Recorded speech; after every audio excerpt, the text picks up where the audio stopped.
Mga kabayan, kamusta po? Si Kamanong po, nagbabalik na naman pong muli para po magkomento po sa inyo dito po sa Tambayan mga kabayan. Samahan niyo po inyong lingkod, magkomentuhan po tayo. Magandang umaga po muna sa inyo, tanghali, hapon, gabi at madaling araw po sa ating lahat. Sana po nasa maayos po tayong kalagayan mga kababayan. Mag-umpisa na po tayo mga kababayan. Komentuhan po natin ito pong muling banat at hamon po ni Atty. Topacio dito po sa tinatawag na bangag at bongit na tinatawag na kanyang kapatid na si Senadora Amy Marcos. Umpisa na po natin ang hamon po at banat po ni Atty. Topacio kay Bongit. Umpisa na po natin. Pasok, can you answer that? Yes, maraming salamat, Rob. But before I do, nais ko lang sabihin something very brief. I'd like to issue a respectful challenge to our President. Mr. Marcos, di ba ang narrative na iyong pinopromote ay hindi ako kasama dyan sa mga flood control scandals na yan. And in fact, ang sabi mo, ako nga ang nagpa-imbestige. Sinasabi mo yan constantly to your mouthpiece. At sinabi mo pa nga, di ba, noong ikaw ay nag-speech nung SONA, mahiya naman kayo. Now, I would like to respectfully ask the President, Sir, kung hindi ikaw ang mastermind, sino? Ba't hindi mo masabi? Hanggang ngayon, September pa yung ICI mo, hindi mo pa rin masabi. Di ba? Kung ikaw ang nagpa-imbestiga, ano nangyari sa investigasyon? Bakit hindi mo pa rin masabi hanggang ngayon kung sino ang mastermind? At sa nakikita mo na yung National Expenditure Program mo ay nilakihan na naman, just like before, nung sinabi mong mahiya naman kayo, bakit ayaw mong sabihin sa present na House, mahiya ulit kayo? I mean, what gives? Salita lang ba, Mr. President? Are you not going to tell the Filipino people kung sinong dapat mahiya? Sino man dapat mahiya talaga rito? Kung hindi kayo, sinong dapat mahiya? Yung pinsan mo ba? Yung anak mo ba? Sinong dapat mahiya, Mr. President? Why are you so silent? Bakit puro lip service?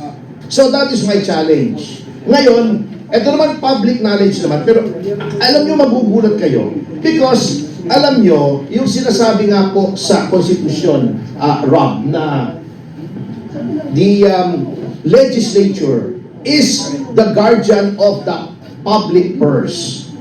Alam nyo, dapat po ang ginagawa ng ating legislatura ay magtipid.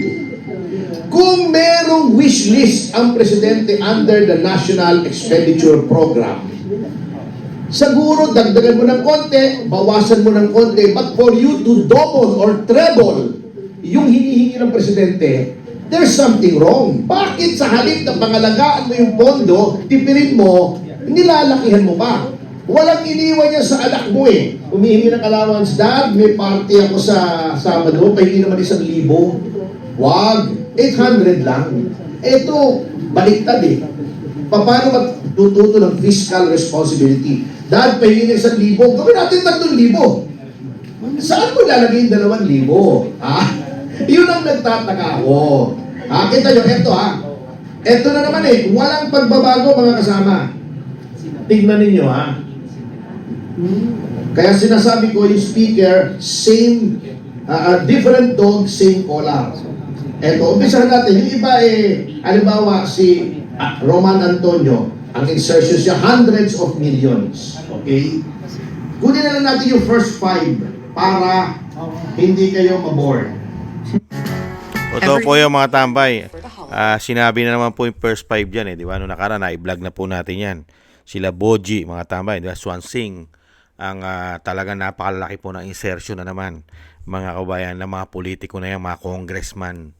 Hindi po ba? At magpapadaig po ba mga senador dyan? Tsak na hindi rin po mawawalan yan. Hindi po ba? Lalo po yung mga sugapa sa pera ng taong bayan. Hindi po ba? Kaya nga po yung sinasabi na Tony Topacio, totoo po yun mga kabayan. Totoo po. At yung hamon po ni Atty. Topacio ay lalong-lalong totoo po, mga kabayan. Yung hamon niya, sino ang mastermind? September pa lang nagpapaimbestiga ka na. At hindi ka pa nakapagsasabi kung sino talaga ang mastermind ng malawakang korupsyon na mahigit 3 taon. Mga insertion, mga ghost project, at mga nangungumisyon na mga politikong sobrang laki. Sino? Bakit hindi mo mapangalanan? Anong klaseng investigasyon at anong klaseng pangulo ka? Nasa iyo lahat ang asset. May confidential intel pan ka pa. Wala rin yatang silbi para pangalanan mo. Di ba? Ang mastermind ng malawakang korupsyon sa bansa. Napakahirap kasi pangalanan, lalong-lalo kung sarili mo na ang papangalanan mo. Hindi kaya? Hindi po ba? Kung sarili mo na, di umano, o umano, ang papangalanan mo mastermind, aba malabo yun. Hindi po ba? Kaya dito po sa nangyayaring investigasyon talaga sa ating bansa, lalong-lalo sa korupsyon, sursuela, hausyaw. Di ba? Nakita nyo po, nagkakamatay na nga eh. May namamatay ng mga pwedeng gawing state witness. Mga maraming alam, testigo, pwedeng gawing testigo. At pwedeng kuhanan ng isang damukal na ebidensya ay namamatay na po. Katulad po ni dating Yusek Cabral, mga tambay. Grabe, no? Napakarami pong nalalaman yon. Lalong-lalo na po yung mga congressman, senador, at pati Malacanang, umano. Ay napakaraming nalalaman dokumento niyan. Kaya nga po sinasabi po na katulad po, may nagsasabi po ng mga mambabatas na katulad po ni Senator Marcoleta at ni Congressman Lebiste na sana po ay maingatan ang mga dokumento o hawak ni Cabral. Hindi po ba? Kaya lang, kinuha na yata, mga kabayan. Pinakukuha na yata ng ombudsman.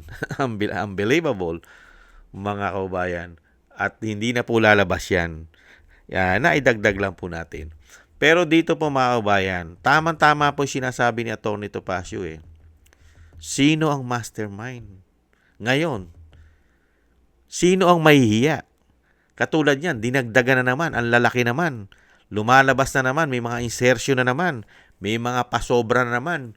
Kaya nga hinalimbawa ni Atty. Topacio, saan ka ba naman nakakita? Katulad ng Kongreso, para makatipid ng pondo ang pamahalaan at hindi na tayo mangutang ng sobra-sobra, taon-taon ay nangungutang. Wala naman nakikitang malalaking proyekto, pero tuloy-tuloy ang pangungutang at tuloy-tuloy ang paglobo ng pondo na ginagamit nila umano. Saan ka ba man nakakita? Hinalimbawa niya yung anak niya. Kung may anak tayo, humihingi na 1,000, bibigyan mo ng 3,000. Ibang klase ka. Saan mo dadalhin yung 2,000? May sagot naman si Kamanong. Kung saan dadalhin yung sobra? Hindi po ba't pinababagsak nga? Hindi po ba't pinababagsak nila ang Vice President gamit ang mga grupo ng makakaliwa umano? Kailangan po ng pera yan. Magpapabagsak ka ba ng isang Vice President? Tatamnan mo ba ng maraming issue? May impeachment pa? Meron pang mga complain kung ano-anong kaso ang sinasampa nila sa Vice President? Uusad po ba yan? Gagalaw po ba yung mga alipores niyan kung walang pera umano? Hindi po ba? At syempre, yung ginawa nila kay dating Pangulong Duterte, hindi po ba kailangan din ng pera yan? Hindi kaya? Pera pa rin yan. Dahil ang ICC ay nanganganib din po ang kaperahan yan dahil nakasanksyon. Hindi po ba? Hindi ba aasa sa pera ng Pilipinas yan umano? At kailangan nila magpasobra para dito sa plano nilang pagpapabagsak umano sa pamilya Duterte. Dahil pag nakabalik sa kapangyarihan yan na po ang katapusan nilang lahat. Lahat ng mga pinaggagawa nila at hindi matukoy at hindi masabi ni Bonget ang mastermind ay masasabi na po ni VP Sara Duterte kung sino talaga ang mastermind ng talamak na korupsyon.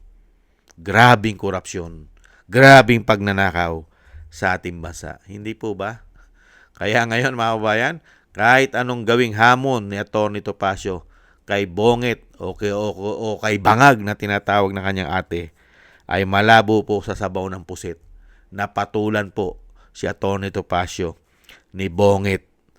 Dahil, bakit niya sasabihin ng mastermind kung siya naman ang tinutukoy at tinutumbok nito? Umano. Hindi po ba, mga kabayan? Kaya sana po mangyari po at matupad ang ating kahilingan, lalo-lalo po ang kahilingan ni Kamanong na makabalik po sa kapangyarihan ang isang Duterte nang ang lahat ng mga ito na nagpasasa at nagpakademonyo sa pera ng taong bayan ay mapangalanan at mapanagot at isuka nila ang kanilang mga ninakaw para po magkaroon tayong muli ng malaking budget sa ating bansa at lahat ng hindi nila nagawa ay mapagpatuloy na po. Lalong-lalo po ang build. Hindi po ba mga kabayan? Maraming salamat po sa mga naagusto po ng ating Tambayang Makabayan sa YouTube at TikTok.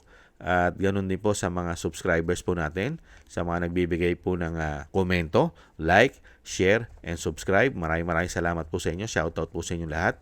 At syempre po, shoutout din po sa mga nagbibigay po ng tulong at biyaya. Shoutout po sa inyo. Maraming salamat po kay Balance Vision TV, Nancy Lumampaw, Tatay Nick ng Canada, Gay at Siena, Norma Garcia, Michelle Yamaguchi, Rosalina, Wills Bubbles, Arpel Villacorta, Chudorico Erguisa Jr., Ani Jo, ako si Pilam, Jovelyn Watanabe, si Jem Aris na United Arab Emirates, Julieta Silona na Sydney, Australia, Gina Ray Soli DDS ng Berlin, Germany, Jake Yahut ng Maisog, California, USA, Kingston, Beichi Chiyoko, at kay Sir Eric Hershio ng Canada. Thank you po sa inyo mga kabayan. Ingat po kayo, lalo po sa inyo po mapagawa.